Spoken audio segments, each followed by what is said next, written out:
レイさんはお元気ですか？元気です。ニコさんは元気です。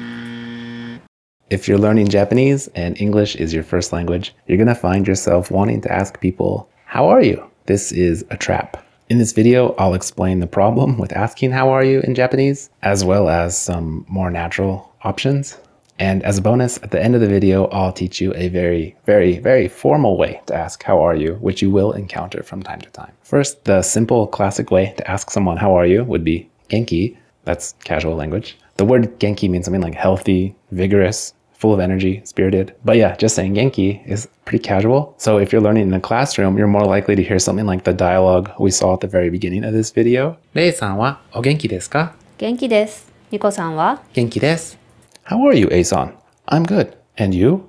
I'm good. In my 16-ish years of learning Japanese, I've heard an interaction just like this one precisely one time. It was between a grocery store worker and a customer at a Japanese supermarket in San Diego, California. People just don't really ask, "How are you?" as a standard greeting in Japanese that often, not like in English. In fact, I only have one distinct memory of a Japanese speaker asking me, "How are you?" We were back in Tokyo after a few years away, and one of my wife's best friends asked me, "Genki shite ta?" which I suppose we might translate as "How have you been?" or more literally, "Have you been doing well?" Genki, healthy, vigorous, and shiteta, which is was doing. So, were you doing well? Have you been doing well? How have you been? Anyway, how exactly should you ask a person, "How are you?" in Japanese? You shouldn't. Only in very rare cases is it natural to ask a person a question like this, and that goes for friends, family, strangers, acquaintances, pretty much anyone. If you really want to try using it, I would recommend doing so after you've not seen someone for a long time. Like, "Hisashiburi, genki? It's been so long since I've seen you. How are you?" But what if you want to make small talk with someone? What if you want to indicate to a person, "I'm open to conversing with you. Let's be friendly to each other." If it's a stranger, I would just go with "Konnnichiwa," hello. Just saying that alone is an indication that you're friendly and open to talking. Note that I'm talking about addressing a stranger or a person you don't know very well, because people don't say "Konnnichiwa" that often to friends or family or people they see frequently. Another option is to talk about the weather, which is super common in Japanese. Specifically, you can't go wrong with "atsui desu ne." So, it's hot, isn't it? Hot. Des is copula. Ne is confirmation-seeking particle. Or you could say samui desu ne. So, samui is cold, and then des, and then ne. Or ii tenki desu ne. So, I is good, tenki is weather, des is the copula, it means like is or something. And then ne is confirmation-seeking particle. Nice weather, isn't it? And if you're talking to a friend or family member, then I wouldn't worry about using any kind of canned phrases, as is so common in Japanese. It really just depends on the context, what would be natural to say in a given situation. While we're on the topic of asking someone, "How are you?" there's a super formal way that you can ask this. So in 2013, I was living at a share house here on this island of Japan in Tokyo.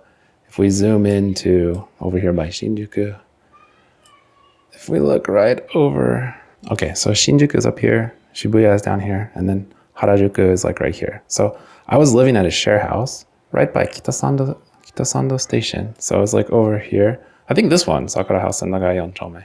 Anyway, this is like 10 years ago. In the mornings, I used to go for a run because I taught English and I taught in the afternoons or in the evenings. And I would go for a run starting here and I'd go up this way. And so we have Tokyo Metropolitan Gymnasium. And then if you go like this way, there's like really nice trees and stuff here around the, I forget what this is called, Meiji Jinguu gaien. It's a cool area. And anyway, I would go for runs around here. And at the time, I would listen to Japanese radio shows or podcasts. And specifically, I often listened to one called Otona no Rajio, which is adult no radio. So radio for adults, adult radio. And the host and the guest always opened the show like this. I'll play it for you. Put on my headphones. 皆さんご機嫌いかがですか？沼尾ひろ子です。ご機嫌いかがですか？今井美智子です。